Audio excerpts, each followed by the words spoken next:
여기까지입니다. 오늘 말씀이 좀 짧습니다. 지난 한 주간 동안 은혜 가운데 잘 지내셨습니까?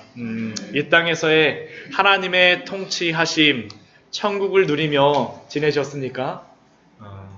우리는 지난 시간 예수님이 시험을 마치신 후에 첫 번째로 전하였던 그 말씀을 우리 나누었습니다.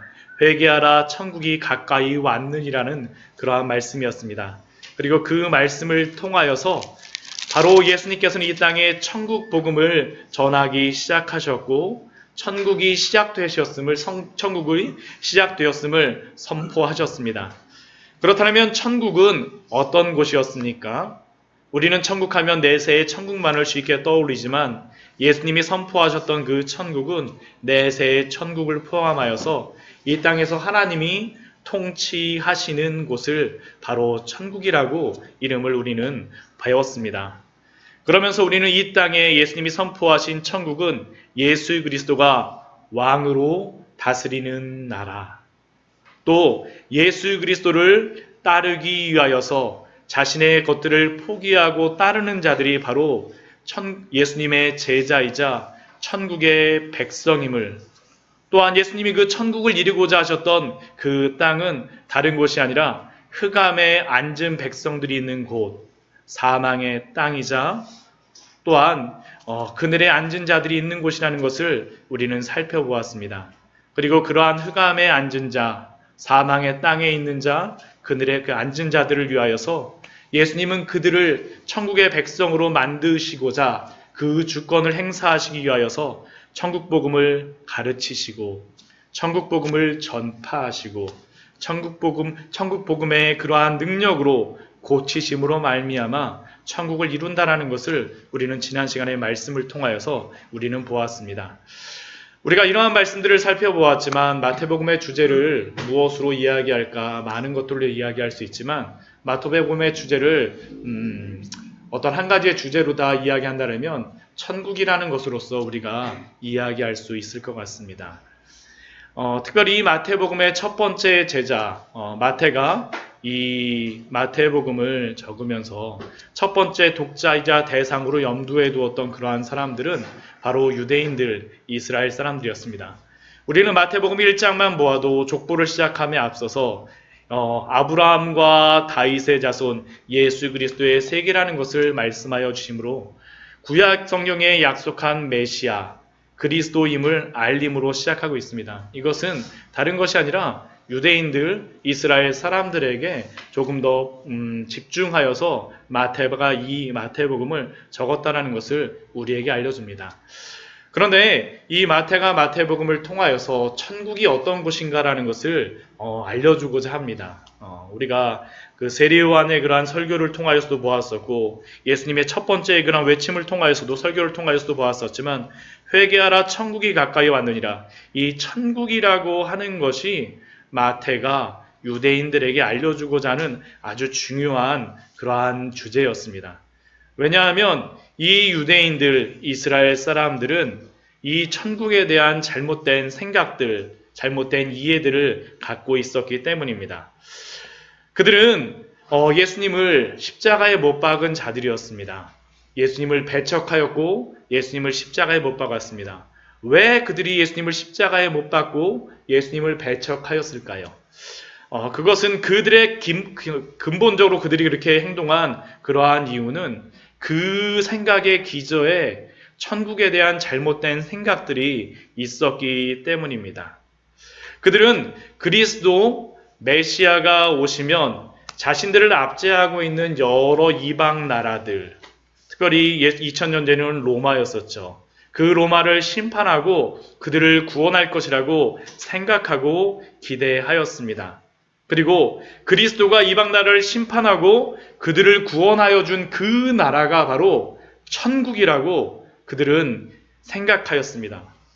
다른 나라가 천국이 아니라 그 그리스도가 로마의 압제로부터 구원하여서 그들을 구원하여 준 그 나라가 바로 천국이었습니다.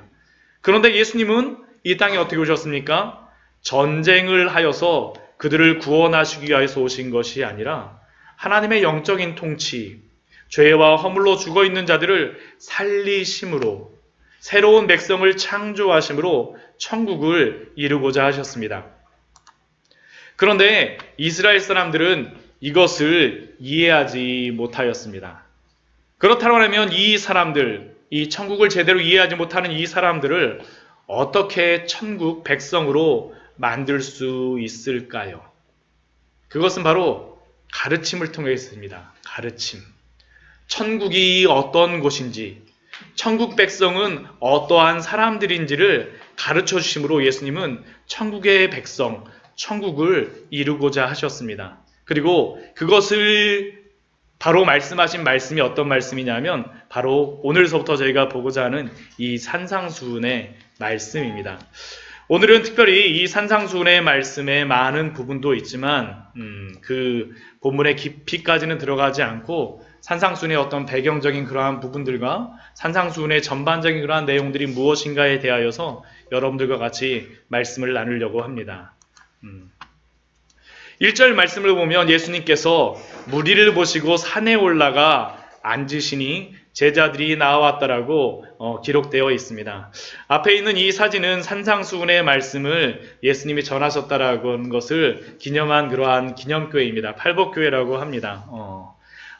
이 산에 올라갔다라고 이야기하는데 갈릴리 뒤에서 가장 높은 산에다가 지어놓은 교회입니다. 그래서 이쪽에서 바라보게 되면 멀리 갈릴리가 보이고 또한 이 교회 안에 들어가게 되면 지금 옆에 있는 그림과 같은 이러한 여러 성화들이 그려져 있습니다. 예수님이 실제로 다 가르치시는 것 같이 이렇게 손을 딱 드시면서 이렇게 가르치시는 모습이 이렇게 그림으로 그려져 있습니다. 많은 성지순례객들이 갈릴리에 오면 꼭 들리는 곳이 바로 이것입니다. 그리고 예수님이 산에 올라가 앉으셨을 때 많은 무리들이 예수님께 나와왔다라고 이야기합니다. 근데 무리들이 나와왔는데 그 뒤에 보면 예수님이 앉으시니 다음에 무엇이라고 기록되어 있냐면 제자들이 나아온지라 라고 기록하고 있습니다. 무리를 보시고 산에 올라가 앉으셨는데 무리들이 나아온지라 라고 기록되어 있지 않고 제자들이 나와왔다라고 기록되어 있습니다. 여기서 이 제자들과 무리들은 다른 사람들일까요? 물론 우리가 제자들이라고 하면 여러분들 기억나는 사람들이 누가 있습니까? 네. 예수님의 제자들, 베드로서부터 시작해갖고 12명의 제자들을 우리는 기억을 합니다. 그리고 앞에 우리 4장 18절서부터 22절의 말씀을 보게 되면 그 12명의 제자들을 구성하게 될 4명의 그러한 핵심적인 제자들을 우리는 살펴보기도 하였습니다. 시몬 베드로와 안드레와 야고보와 또한 요한이었죠. 그러나 아직은 이 말씀, 우리 5장 1절 말씀은 12명의 핵심적인 제자를 부르시기 이전이며 또한 이 1절 말씀만을 통하여서 무리와 제자가 다른 사람이라고 우리가 생각하기는 좀 어렵습니다.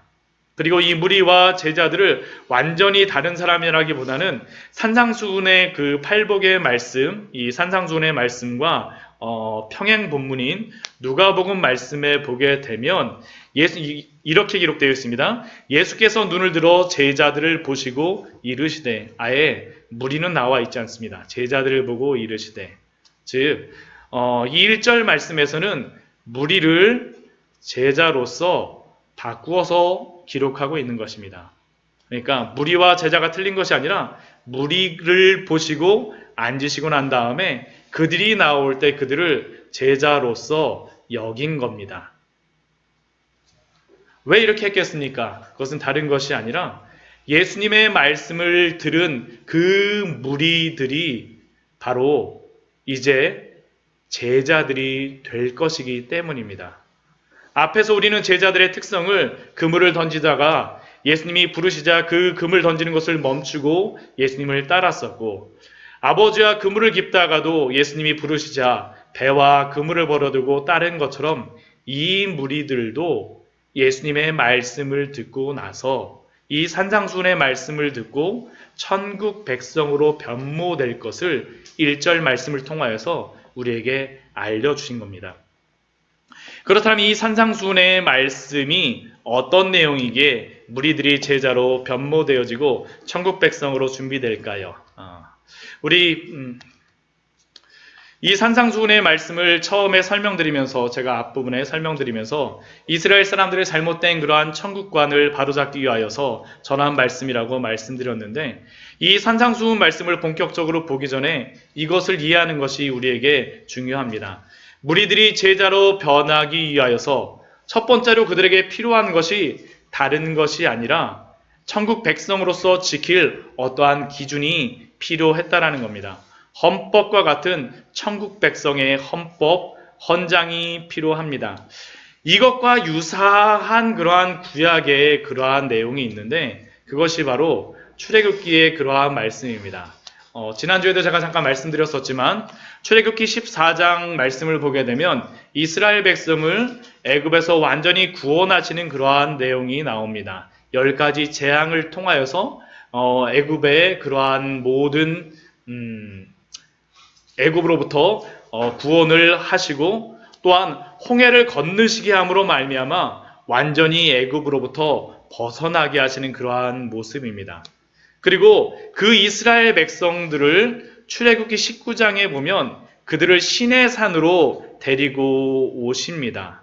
그리고 19장 4절과 6절 말씀에서 왜 이스라엘 백성들을 구원하셨는지 그 이유를 알려주십니다. 왜 그들을 택하셨을까요? 이 출애굽기 19장 5절 6절 말씀 여러분들 같이 한번 찾아봐도 좋을 것 같습니다. 제가 앞에다가 표시를 해놨지만 성경을 가지신 분들은 한번 어디 한번 찾아보십시오. 네, 그래서 우리 같이 한번 읽어보면 좋겠습니다. 출애굽기 19장 5절 6절 말씀입니다.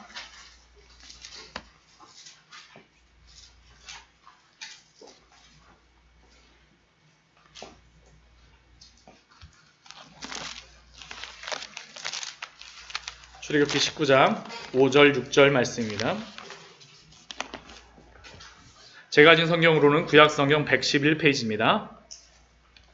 같이 한번 읽겠습니다. 19장 5절 6절 말씀입니다. 시작. 세계가 다 내게 속하였나니 너희가 내 말을 잘 듣고 내 언약을 지키면 너희는 모든 민족 중에서 내 소유가 되겠고 너희가 내게 대하여 제사장 나라가 되며 거룩한 백성이 되리라. 너는 이 말을 이스라엘 자손에게 전할지니라. 아멘. 왜 이스라엘 백성들을 택하셨을까요? 먼저 19장 5절 말씀을 보면 세계가 다 내게 속하였나니, 온 세계가 하나님께 속하였다라고 하나님께서 분명히 말씀하십니다. 근데 온 세계가 하나님께 속하였는데 그 뒤에 하시는 일이 무엇이냐면, 너희가 내 말을 잘 듣고 내 언약을 지키면 너희는 모든 민족 중에서 내 소유가 되겠고, 세계가 다 하나님께 속하였지만, 모든 민족이 다 하나님께 속하였지만 하나님께서는 이스라엘 백성을 택하심으로 말미암아 모든 민족 중에서 무엇으로 만드시겠다고 말씀하십니까? 내 소유, 특별한 보물과 같은 자들로 하나님께서 만드시겠다라고 약속하여 주셨습니다. 그뿐이 아닙니다. 그 뒤에 말씀을 보게 되면 너희가 내게 대하여 제사장 나라가 되며, 제사장이 누구입니까? 제사장을 통하여서 일반 백성들을 구원하게 되죠. 하나님 앞에 어떠한 제사를 대표하여서 하는 그러한 사람들, 이들이 제사장인데, 이 이스라엘 백성들이 어떤 나라가 되냐면 제사장 나라가 된다라는 겁니다. 이스라엘 백성을 통하여서, 이스라엘 민족을 통하여서 많은 민족을 구원하는 일에 사용하시겠다라는 것이 바로 하나님께서 이스라엘 백성들에게 주신 그러한 약속이었고, 이것을 위하여서 그들을 택하였다는 겁니다. 그것뿐만이 아닙니다. 세 번째 그들을 택하신 이유가 있습니다. 그것이 무엇입니까? 거룩한 백성이 됨이라. 모든 백성 중에서 거룩하게 구별된 하나님의 백성으로 삼아 주겠다라는 말씀이 바로 이 말씀입니다. 이거는 이스라엘 민족만의 구원을 의미하는 것이 아니라 이스라엘 민족의 이런 하나님의 소유됨, 제사장 나라됨, 거룩한 백성들을 통하여서 다른 민족까지 구원하는 그러한 복음의 통로로 삼겠다라고 약속하신 것이 바로 이 말씀입니다. 이것이 바로 이스라엘 백성을 택하신 이유입니다. 애굽으로부터 이것을 하시기 위해서 이스라엘 백성들을 택하셨어요.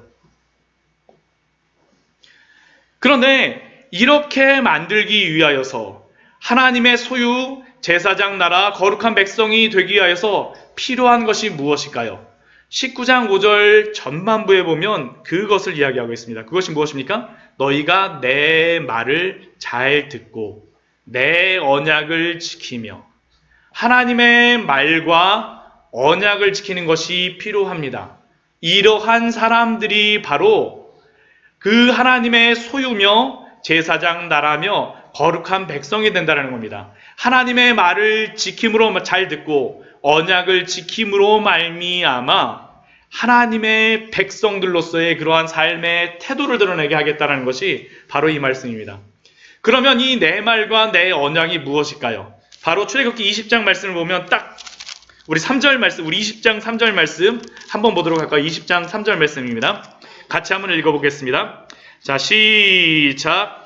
너는 나 외에는 다른 신들을 두지 말라. 2절도 한번 보겠습니다. 너를 위하여 4절입니다. 너를 위하여 새긴 우상을 만들지 말고 또 위로 하늘에 있는 것이나 아래로 땅에 있는 것이나 땅 아래 물속에 있는 것에 어떤 형상도 만들지 말며. 어떻습니까? 출애굽기 20장 말씀이 무슨 말씀입니까? 십계명의 말씀이죠. 십계명의 말씀.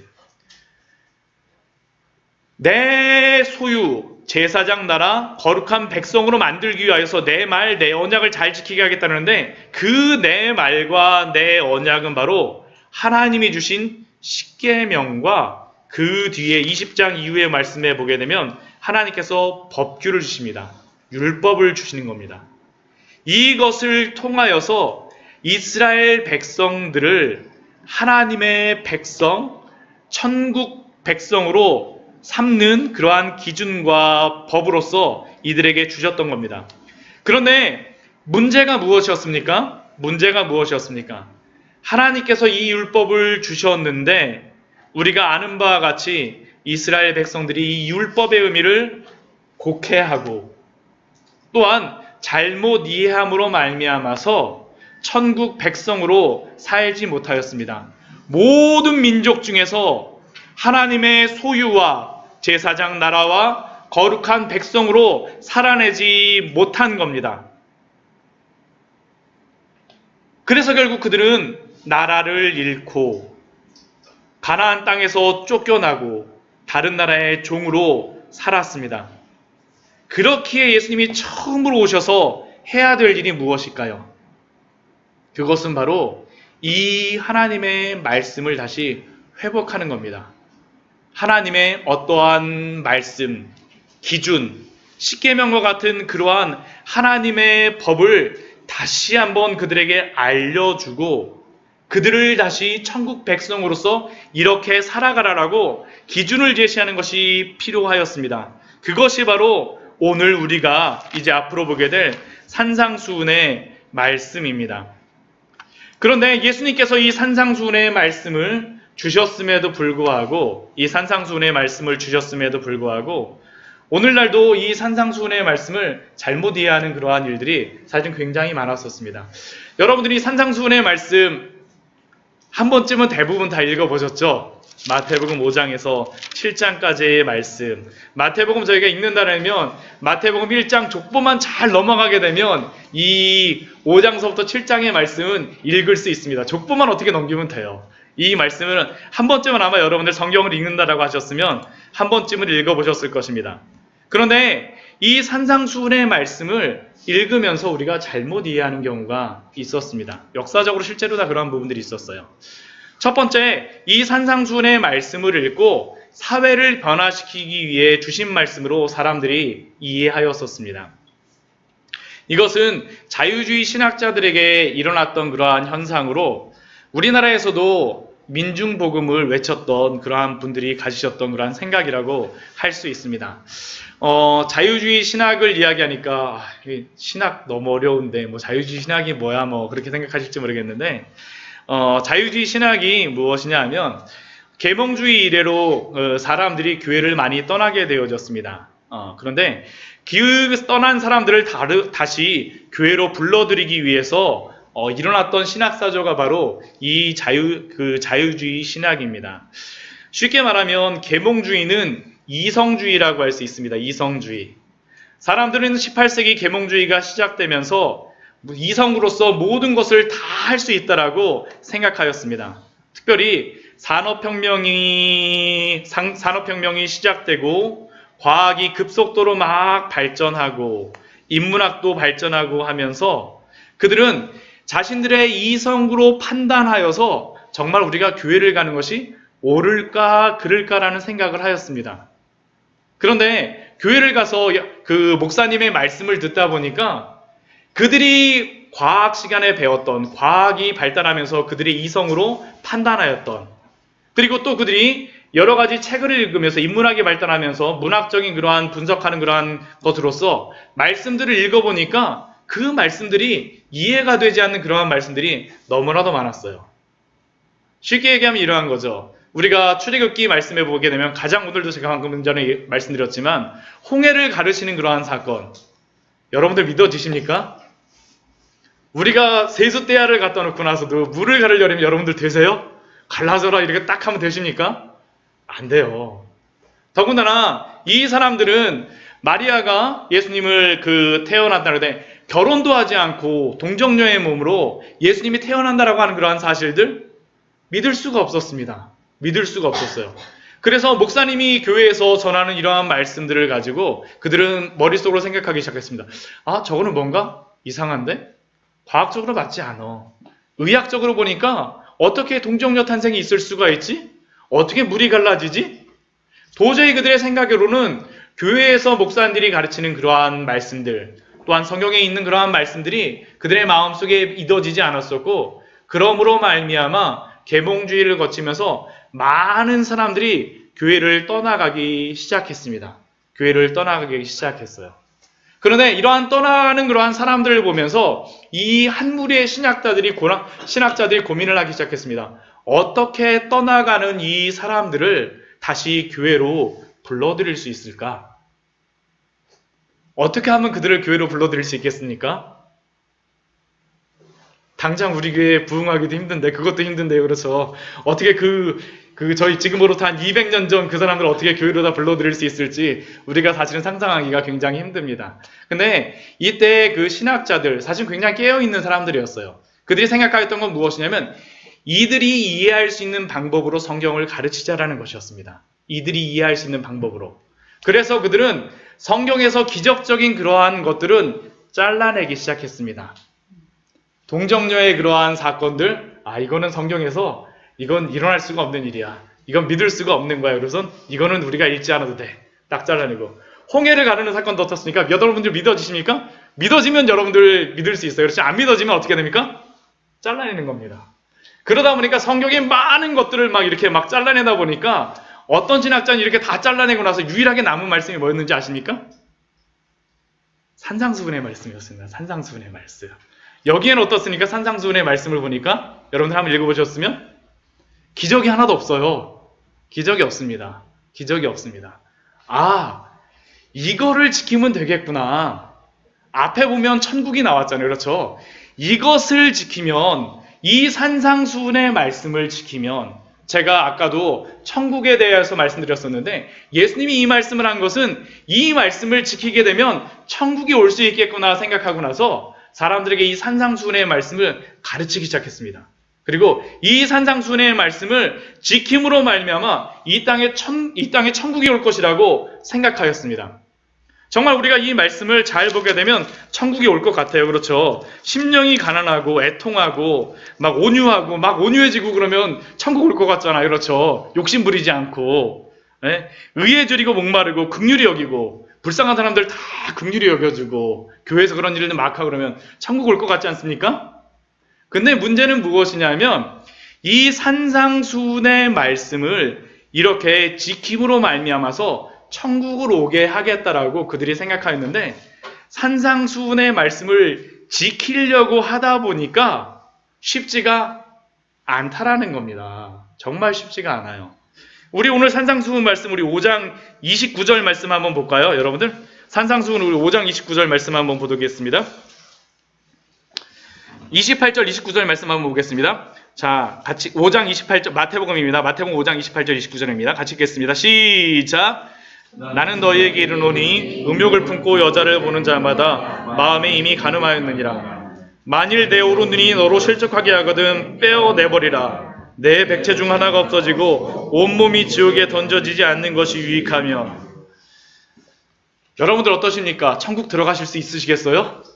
제 생각에는 두 눈 가지고 들어가실 수 있는 분 별로 없으실 것 같아요. 그렇죠? 네. 지키기가 어렵습니다. 또 그 뒤에도 바로 그렇죠. 우리 30절 말씀 한번 보겠습니다. 30절 말씀입니다. 시작! 또한 만일 내 오른손이 너로 실족하게 하거든 찍어내버리라. 내 백체 중 하나가 없어지고 온몸이 지옥에 던져지지 않는 것이 유익하니라. 와, 저 어렸을 때 7살 때 그 아버지 호주머니에서 진짜 가져가고 그 장난감 샀던 기억이 있거든요. 제가 그것도 회개했었는데, 그럼 저 어떻게 해야 되는 거예요? 손 찍어내야 되는 거예요, 막. 여러분들 이거 정말 지키기 쉬운 말씀 아닙니다. 산상수훈의 말씀을 지키려고 하다 보니까 정말로 쉽지가 않아요. 이것뿐이 아닙니다. 뭐 이렇게 잘못하는 것뿐만 아니라 우리 그 40절 말씀 한번 볼까요? 40절 말씀. 우리 39절 말씀 한번 보겠습니다. 39절 말씀입니다. 시작! 나는 너희에게 이르노니 악한 자를 대적하지 말라. 누구든지 내 오른편 뺨을 치거든 왼편도 돌려대며. 그냥 보통 사람이 아니라 악한 자를 대적하지 말라라고 이야기합니다. 오른편 뺨을 치면 어디까지 되라고요? 왼편까지. 때려봐 이게 아닙니다. 슬며시 오른편 때렸는데 몸이 좀 덜 풀리셨죠? 제 왼편도 한번 대겠습니다 하고선 기꺼이 이렇게 뺨을 대는 겁니다. 네. 하실 수 있을까요? 쉽지 않죠. 그 뒤에 말씀도 40절 말씀도 동일합니다. 40절 말씀 한번 읽어볼까요? 시작! 또 너를 고발하여 속옷을 가지고자 하는 자에게 고독까지도 가지게 하며. 속옷을 가지는 이유가 있습니다. 왜 속옷을 가지냐 하면 이때는 겉옷이 이불이었습니다. 이불. 그러니까 줄 수 있는 게 옷밖에 없는 사람은 속옷밖에 줄 수가 없어요. 근데 겉옷까지 주게 되면 어떻게 됩니까? 생활 자체가 불가능하고 밤에는 잘 수도 없습니다. 결국에 이렇게 하라고 예수님께서 말씀하셨는데 아무리 봐도 정상적인 사람이 지킬 말씀이 아니라는 거죠. 실제로 이것은 이 세상 사람들이 도저히 지킬 말씀이 아닙니다. 정상적인 사람들은 지킬 수 있는 말씀이 아니에요. 그래서 이 산상수훈의 말씀이 지키기 어려운 말씀이다 보니 이 자유주의자들의 주장과 반대편에 선 사람들의 목소리가 나오기 시작하였습니다. 그것이 무엇이냐면 이 산상수훈의 말씀은 이 땅에 있는 성도들에게 주신 말씀이 아니라 어디에 들어간 다음에요? 천국에 들어간 후에 지키기 위해서 주신 말씀이라는 그러한 주장입니다.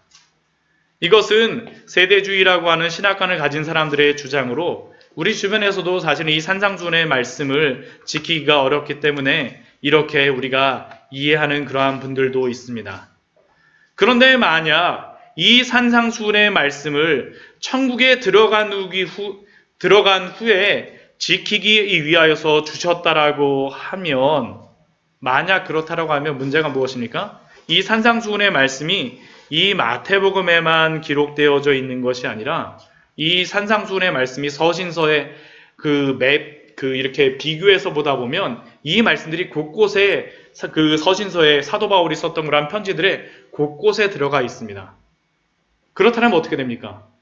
우리는 하나님의 말씀 하나도 지킬 필요가 없는 거예요. 그냥 구원받고 나서 아무렇게나 살아도 된다는 것이 바로 여기로부터 비롯될 수가 있는 것입니다.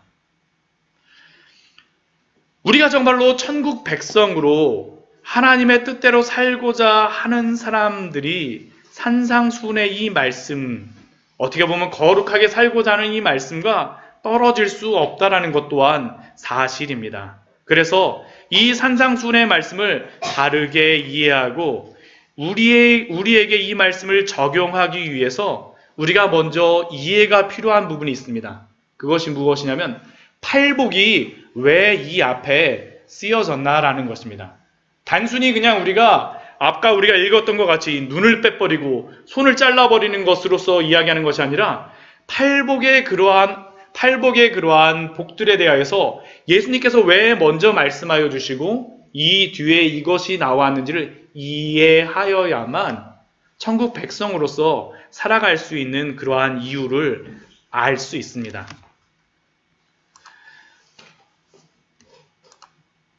팔복을 먼저 주신 이유, 우리가 같이 이 시간 한번 같이 나누고자 합니다. 왜 산상수훈의 말씀을 예수님께서 하시면서 팔복을 먼저 말씀하실까요? 아래에 있는 그러한 내용이 팔복의 그러한 8가지의 복을 적어놓은 것입니다. 심령이 가난한 자는 복이 있나니, 애통하는 자는 복이 있나니, 온유한 자는 복이 있나니, 의에 줄이고 목마른 자는 복이 있나니, 이렇게 복이 있나니 8가지가 바로 팔복입니다. 한번 제가 여러분들에게 질문을 드리겠습니다. 여러분들 2019년 시작하면서 여러분들 기도 제목 혹시 아니면 기도 제목은 아니라 할지라도 목표, 어떠한 삶의 그 계획 아니면 소원을 무엇으로 잡으셨습니까? 2019년을 시작하면서 아니면 인생의 어떠한 목표를 무엇으로 잡으셨습니까? 어떠한 나의 20대까지는 무엇을 하고 30대에는 무엇을 하고 이렇게 잡으신 분들도 있을지 모르겠는데 여러분들이 가지고 있는 그러한 소원과 계획은 무엇입니까? 제가 만나는 분마다 사실 이 이야기를 한 번씩 다 물어봅니다. 만나면 이번에 기도 제목이 무엇입니까? 라고 질문을 드리는데 근데 이렇게 질문할 때마다 많은 분들이 공통적으로 이야기하는 것 중에 한 가지가 무엇이냐면 행복하고 싶다라고 이야기를 합니다.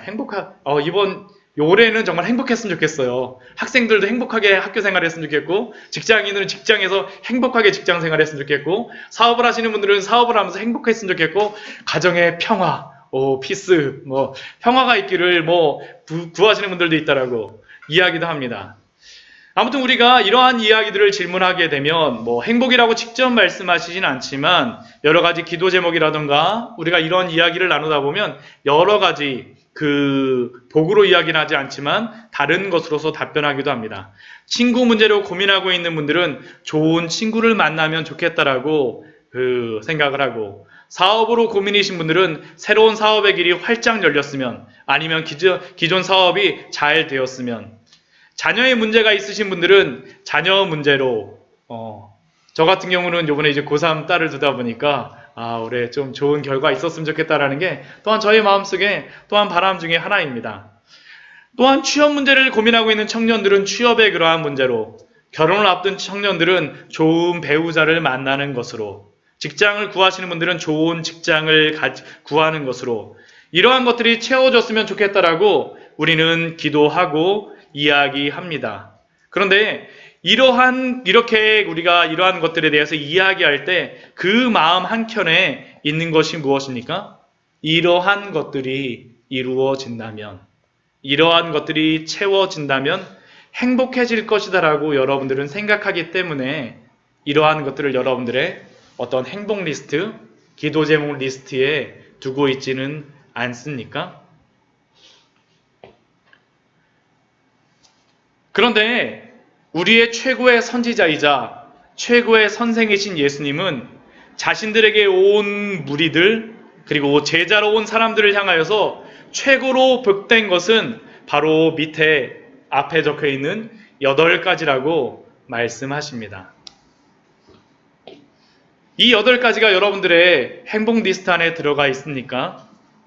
학생 시절 저는 저희 아버지가 목사님이라는 것이 싫었습니다. 왜냐하면 제가 손해보는 것이 너무나도 싫었기 때문입니다. 그래서 심지어는 학교에서 선생님과 면담을 할 때 아버지 직업이 무엇이니 물어보게 되면 공무원이라고 정말 대답한 적도 있었습니다. 사실 그 시절 제가 곰곰이 생각해보면 여기에 있는 8가지는 어느 한 가지도 저에게는 복으로 보일 만한 것이 하나도 없었습니다. 심령이 가난한 자, 일단 가난한 거 싫습니다.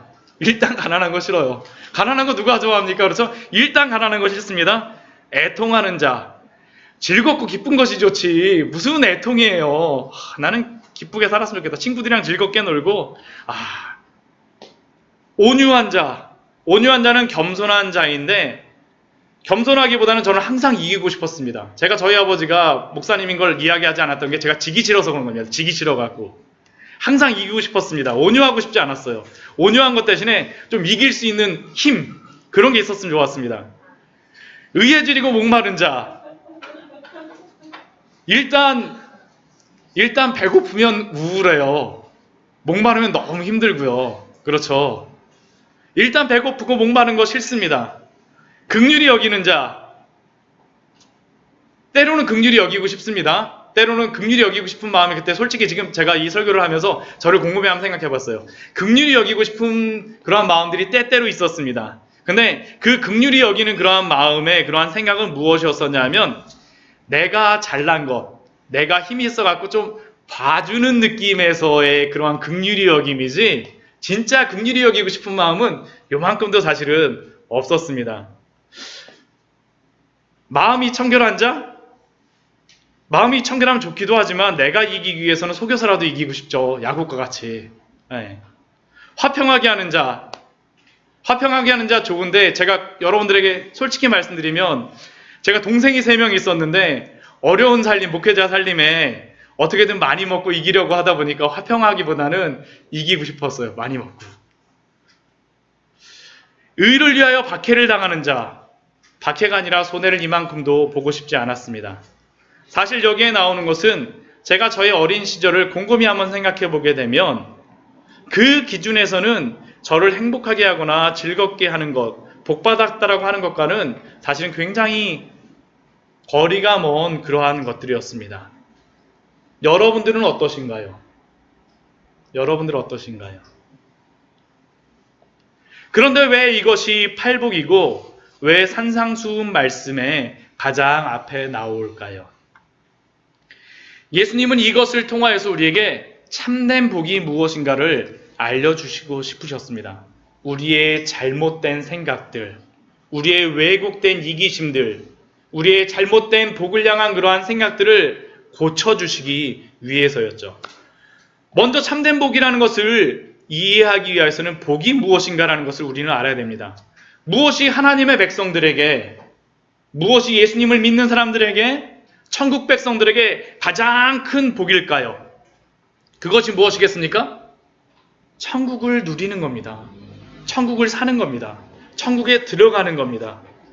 내세 천국에 들어가는 것뿐만 아니라 하나님의 자녀들의 참된 그러한 축복, 하나님의 통치를 받는 것, 이 땅에서 하나님의 통치를 받는 것이 바로 예수님이 우리에게 알려주시고자 하는 그러한 복이었습니다. 하나님의 통치를 받는 것이 가장 행복합니다. 제가 자주 쓰는 그러한 비유 가운데 한 가지가 뭐냐면 아이들 이렇게 보다 보면 굉장히 조그만 애들 한 2살 그런 아이들 보면 굉장히 고집이 셉니다. 그렇죠. 2살, 3살, 4살 되면 고집이 굉장히 세요. 그런데 그런 아이들이 보게 되면 무엇이든지 간에 막 호기심이 있습니다. 근데 호기심을 가지고자 하는 것 중에 좋은 것이면 모르는데 콘센트 요만한 것에다가 아이들 손가락에 들어갈 만해요. 그렇죠. 거기다 이렇게 손가락 넣고 싶어 합니다. 그래갖고 여러분들 자녀들 어렸을 때 어떻게 합니까? 거기다 이렇게 막아놓는 것들을 해놓으셨었죠. 저도 그렇게 해놨었는데 아이들이 막 손가락을 막 넣고 싶어 해요. 막 넣고 싶어 해요. 근데 부모가 아이에게 자유를 준다 그래갖고 손가락을 막 양손으로 이렇게 싹 늘려놓는데 그래 넌 자유야 하고선 탁 내비두면 어떻게 되겠습니까? 자유로워질까요? 인생으로부터 자유로워질 수 있습니다. 이 땅으로부터 정말 자유로워질 수 있습니다. 그렇죠. 네. 자유롭기는 하지만 행복하지는 않은 거죠. 그렇죠. 하나님의 통치를 받을 때 행복한 겁니다. 하나님의 통치를 받는 사람이 바로 행복한 겁니다. 그런데 이 팔복의 말씀을 주신 것이 무엇이냐면 하나님의 통치를 받는 사람들이 바로 이러한 사람들이라는 겁니다. 이러한 사람들이 바로 하나님의 통치함을 받는 사람들, 통치 아래 들어가는 사람들의 특성이 바로 이러한 것이라는 것을 예수님이 우리에게 알려주신 겁니다.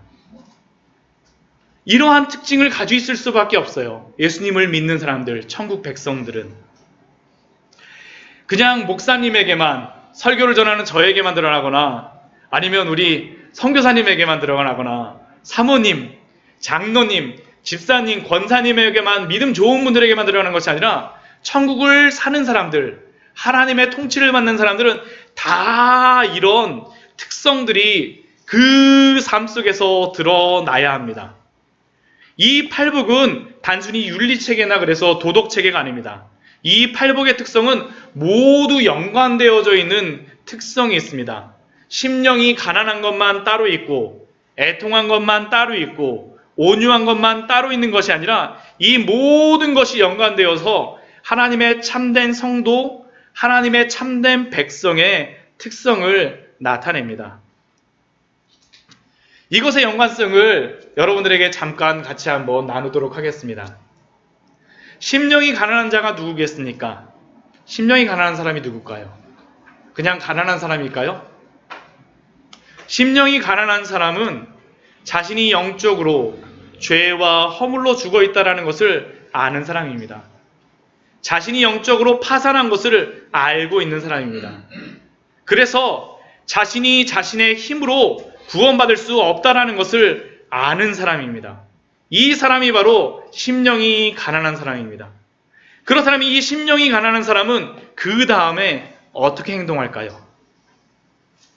자신의 죄를 보고 애통하기 시작합니다. 슬퍼하기 시작해요. 회개하기 시작합니다. 통회하며 가슴을 치며 자신의 죄를 향하여서 슬퍼합니다. 이게 바로 애통하는 사람입니다. 심령이 가난하기 때문에 애통할 수밖에 없어요. 내 죄가 있기 때문에, 내 죄를 보기 때문에 애통할 수밖에 없는 겁니다. 그러면 이 애통하는 자는 어떻게 될까요? 이 애통하는 자는 온유하게 됩니다. 온유하게 돼요.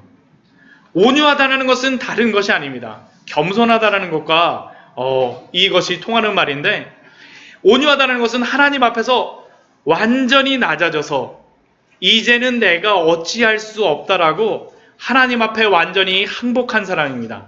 완전히 엎드려 버린 사람입니다. 흡사 자신의 죄 앞에, 그리고 하나님의 그 거룩하심 앞에 죽은 자처럼 되어버린 사람이 바로 온유한 사람입니다. 아무것도 할 수 없다는 것을 깨달은 사람이 바로 온유한 사람입니다. 그러면 이 온유한 사람은 어떻게 될까요? 이 사람의 희망이 무엇이겠습니까? 그때 그는 예수 그리스도의 십자가밖에 희망이 없다는 것을 그는 깨닫게 됩니다. 그리고 그 십자가를 통하여 하나님이 나의 그 모든 죄를 용서하여 주신 것을 알게 됩니다. 이것이 바로 의에 줄이고 목마른 자입니다. 나의 죄를 보고 고꾸러진 사람, 나의 의가 아니라 예수 그리스도의 의에 줄이고 목마른 사람이 바로 의에 줄이고 목마른 자입니다. 이러한 사람이 어떤 사람입니까? 구원받은 사람이죠. 구원받은 사람. 그러면 이렇게 의에 줄이고 목마른 사람, 그러므로 말미암아 구원받은 사람에게는 어떠한 일이 있겠습니까? 그 주변의 사람을 불쌍히 여기기 시작합니다. 아, 내가 죽었었는데 살아나고 보니까 그 주변의 사람들이 죽어 있다는 것이 보이는 겁니다. 그래서 긍휼히 여기는 마음이 나타납니다. 복음 전파가 여기서부터 시작되는 겁니다. 그냥 내가 불쌍히 여기는 게 아니에요. 주 예수 그리스도의 그 십자가 앞에 내가 구원받은 것을 보니 내 주변의 사람들이 죽어 있는 것이 보입니다. 그러니까 어떻게 됩니까? 그 예수 그리스도 안에 발견한 그 기쁨, 만족, 행복을 나누기 위하여서 막 달려갑니다. 이게 바로 요한복음 4장에 나와 있는 그러한 이야기죠. 우물가의 여인이 어떻습니까? 목이 말라서 막 나옵니다. 목이 말라서 왔어요. 물을 뜨러 옵니다. 물덩이를 막 큰 거를 막 들고 왔어요. 사람들 눈 피해갖고 막 가져왔어요. 그런데 그 물을 가지고 그녀는 항상 그 물덩이를 가지고 왔었지만 예수님을 만난 다음 어떻게 됩니까? 변하죠. 변한 행동이 무엇입니까? 물동이를 버려두고 사람들에게 갑니다. 그래서 뭐라고 얘기합니까? 와서 보라! 그리스도가 오셨다! 이게 바로 긍휼히 여기는 자입니다. 복음을 안 사람들, 긍휼히 여길 수밖에 없습니다. 그의 삶에서 드러납니다. 그러면 그 사람은 어떻게 살겠습니까? 다른 사람도 긍휼히 여기는데 내가 나의 모습을 보면서 어떻게 하겠습니까? 함부로 살지 못해요. 마음이 청결하다라는 것이 거룩하게 산다라는 것입니다. 함부로 거짓말하지 못합니다. 함부로 악한 일을 하지 못합니다. 왜요? 주 예수 그리스도의 십자가로 구원받은 사람, 내가 복음을 전하였던 사람이 마음의 청결함을 추구할 수밖에 없습니다. 이게 바로 마음이 청결한 사람입니다. 그리고 이러한 사람이 이 거룩한 자가 모임에 들어가면 어떻게 되겠습니까? 가정에 들어가면 화평해집니다. 평화가 옵니다. 직장에 가면요, 직장이 편안해져요. 여러분들이 있는 곳에 가게 되면 화평하게 하는 자들로서 일할 수밖에 없다라는 겁니다. 이게 바로 화평하게 하는 자죠. 그리고 그러한 자, 화평하게 하는 사람, 이 7가지의 마음이 있는 사람들은 어떻게 되겠습니까? 하나님의 예수 그리스도의 그 복음을 위하여, 하나님의 영광을 위하여 기꺼이 손해보기를 두려워하지 않습니다. 왜요? 왜냐하면 그 영광이 자신의 모든 것보다 더 위대하다는 것을 알기 때문입니다. 그래서 그는 어떻게 합니까? 의를 위하여 박해를 기꺼이 받을 수가 있습니다. 이게 바로 팔복이 우리에게 주시는 그러한 전체적인 그러한 내용입니다. 단순히 착하게 살거나, 단순히 거룩하게 살거나, 그냥 단순히 그 나쁜 행동을 하는 것이 아니라 본질서부터 변화된 사람입니다. 예수님을 믿음으로 말미암아서.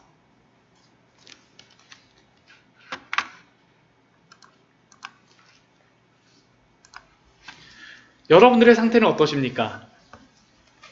여러분들이 이 팔복에 드러난 천국 백성의 특성을 가지고 계십니까? 제가 방금 전에 말씀드린 것과 같이 깊은 회개의 시간과 예수 그리스도의 십자가 앞에 여러분들의 모습을 보셨습니까? 아니면 아직 회개의 시간이 없었고 예수 그리스도의 십자가 앞에 여러분들을 세워놓았던 그 경험이 없으신 분이 있으십니까? 혹시 깊이 있게 여러분의 그 죄와 함께 십자가의 은혜를 깊이 체험하였음에도 불구하고 그 은혜를 다 잊어버리고 혹시 이 세상이 두려워서 마귀의 속임에 빠져서 혹시 그냥 저냥 지난 일주일 동안도 그렇게 사시지 않으셨습니까? 아니면 날마다 예수 그리스도의 십자가를 바라봄으로 거룩하게 살아가고자 하는 그 분한한 믿음의 분투를 진행하며 살다가 이 자리에 오셨습니까? 우리의 믿음의 단계와 우리의 믿음의 모습은 다 다를 수 있습니다.